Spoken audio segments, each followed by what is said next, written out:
পুরাতন বাড়ি দেখলে একটা আলাদা অনুভূতি কাজ করে, তাই না?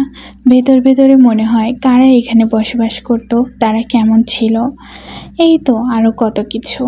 পুরাতন বাড়িগুলা যেন হাজার বছরের কত পুরাতন স্মৃতি বহন করতে করতে ক্লান্ত হয়ে গিয়েছে। পৃথিবীর কোনো কিছুই স্থায়ী নয়। হয়তো এই বাড়িটাই তার জ্বলন্ত প্রমাণ হয়ে কালের পর কাল দাঁড়িয়ে আছে মাথা উঁচু করে। হয়তো এভাবেই আস্তে আস্তে বিলীন হয়ে যাবে সময়ের সাথে সাথে। দেয়ালে দেয়ালে জন্ম নিয়েছে শাখা প্রশাখা বিশিষ্ট বটগাছ, এভাবেই আঁকড়ে ধরে আছে।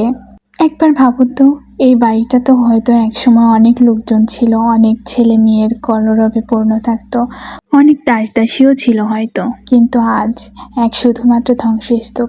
আমাদের জীবনটাও এমন। আজ আমরা কত রঙিন স্বপ্নে বিভোর আছি, কিন্তু কে জানবে 100 বছর পরে আমাদের আর কোনো অস্তিত্বই থাকবে না, হয়তো কেউ আমাদের কথা মনেও রাখবে না। কি অদ্ভুত জীবন আমাদের, তাই না?